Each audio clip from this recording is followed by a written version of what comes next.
Right, hello there everyone, welcome back to another video talking about our quadruple chase. That was just my number one impression of being an Arsenal fan. Guys, it's a good one to be here with you. It's good to be here with you after a win in the semi-finals of the EFL Cup. By the way, there's a few great talking points on this game as well, by the way. It was actually boss. So, first and foremost, first half, I was a little bit like the atmosphere was a little bit shit, and then obviously the game just didn't quite go in our favour. We didn't play like terrible, but we definitely lacked the creativity in the absence of Robbo, Salah, Trent and Sobbo and all those people. And people laugh at Robbo being a creator. Do you see the amount of assists that dude's got? He's got more assists than Eden Hazard in the Premier League. So put some respect on Andrew Robertson. But the game itself just lacked that creativity in the first half. Of course, Virgil van Dijk with the error of the header. It weren't the worst mistake in the world. It was just a lapse of awareness around him. It can happen. He's had a near enough perfect season, so I'm not really going to be jumping on Van Dijk. And I wasn't angry. Usually I can be angry and reactionary to a bad performance in the first half. This one I was cool, I was calm, I was collected. I felt that we were going to go out in the second half and perform better, which we did, which is great. By the way, my camera is on like 6%, so this might not be a long video. In conclusion, I think, well actually, it's going to be longer than, it's not an in conclusion fully, I'm still got more points to make. In conclusion, second half, great. First half, meh. But individual performances-wise is where I want to delve into. Darwin fucking testosterone-filling Nunez! And I told you, fucks. And don't say I never. I'm not even being shameless, but if you are a regular of when I was active on YouTube, like consistently posting all the time, you will know that a big topic was Darwin Nunez as a starter or as a substitute. I finally admitted, even though I did say it last season, he can bring value. But is it 85 million value? I'm not sure, because you don't expect an 85 million pound player to be sitting on the bench.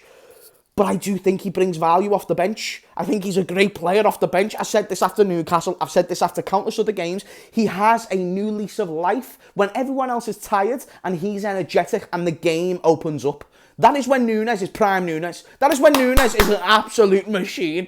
And notice the way he doesn't play like this from 45 minutes or 50 minutes, whenever it was he came on, to the end of the game.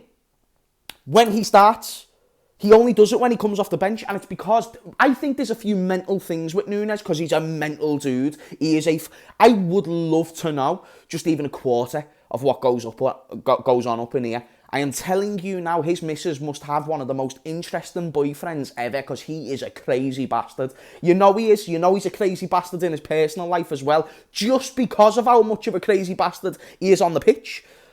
But what a difference. And I'm telling you now, him as a substitute, I've noticed it all along. He's a man of moments, and he's a man who can capitalise and get more moments when he comes on off the bench, when everyone else is fatigued and the game opens up that bit more. He's not a guy to be a starter. Not that he can't do well as a starter, he's just not the best thing for us as a starter. In certain games, yes. Majority of games, this is what we need to be doing with Darwin Nunez, because not everybody, like Fulham, will have an open style of play. They're all going to be two banks of four, constantly defending against our attack, and that's what they should do.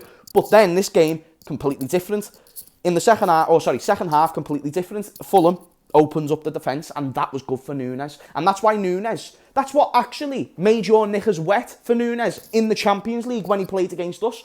Why? Because we were high line, we were high expansive. It was the perfect stylistic matchup for Darwin Nunez to thrive. There was no team in Europe better for Nunez that season than us, because of the expansion, because of how high line we play, and his pace is just brilliant. So that's what I want to say on Nunez, and I actually think I'm being proven right. Even all you Nunez meat riders who thought you had the best solution for Darwin Nunez, I think I've just gave a better solution for Darwin Nunez, at least in the short term. Maybe 2-3 years, he finds a way to score all of his chances, and then he's got to play. But him starting lives and dies by his goals. Now, he can create and stuff like that, but he needs to be doing that for 90 minutes. I still think we can do with him as a substitute. If he performs like that for 90 minutes, I'll happily change my mind. For now, that's got to be the case. Conor Bradley, by the way, wow. I tried to mention in pre-season about Conor Bradley. He only done it at Bolton last season, but was still very impressive. Got a lot of goals, got a lot of assists. The thing that I was most interested, and Sam, if you're watching this, you can attest to this when we spoke. I said that Conor Bradley is exciting because of his attacking attributes. Because he's an offensive right back. Stylistically, it suits to what Trent was. Not is, because what he is now is an inverted midfielder who plays a completely different role. Conor Bradley never did that. He did the role that Trent did at the beginning of his career. Far out wide, getting high up the pitch, getting close to the box. That's exactly what we saw from Conor Bradley. We didn't see him drifting in centrally. That was a normal, wing-back performance. And it was it weren't normal. It was a great wing-back performance. Defensively, sound. Attacking-wise, boss. Linked the play nicely. Put some nice balls in the box. Top performance. And after a long injury, to come back and do that against Fulham, not bad at all. Don't mind if I diddly do, governor. You know what I mean? That was good. That was a good performance. I'm proud of Conor Bradley. Absolutely amazing. I'm giving my Darwin Nunez man of the match. Because I love Nunez more than you. But Conor Bradley deserves a shout. You know what I mean? Kanate, by the way. Oh, my goodness. Have you ever seen a person manipulate strength the way Kanate does? He's perfect. Because there was a moment, I think, in the first half where he goes and drags a player back. But it's like anyone else would concede the penalty there, but he didn't. It's like he knew exactly how much strength to put on, and he very much touched that line of it. Any more strength, like, that would be a penalty. And it wasn't. He's becoming more and more of a leader, by the way. Like, ever since we started saying, like, Kanate above Saliba, he's actually been, like, better than everybody besides Van Dijk. Kanate has been unreal. Game changer tonight, honestly, boss. And otherwise, now we move on to the next league game, who I don't know who it is, but hey-ho. You got another video to James Redmond. Let me know any points that I missed. Still a second leg. We're not through to the final yet, as much as the celebrations of the video would suggest that I think that. I don't. But I'm excited to see what happens. Hopefully Middlesbrough get qualified instead of Chelsea, because Chelsea are bastards. And I don't really want to play them in another final, because even though it's not Tuchel, CBA with a 0-0. Kind of want to score some goals in this final, because all of our finals are crap. Like, the Tottenham final is quite crap, performance-wise. Chelsea's really bad. But we won, motherfuckers. I don't mind being 4-0 against Chelsea, but I'd rather give Middlesbrough a chance. Why not? Why not? Guys, thank you for watching. I love you. You my guys. And let me know your thoughts in the comments down below. Sayonara.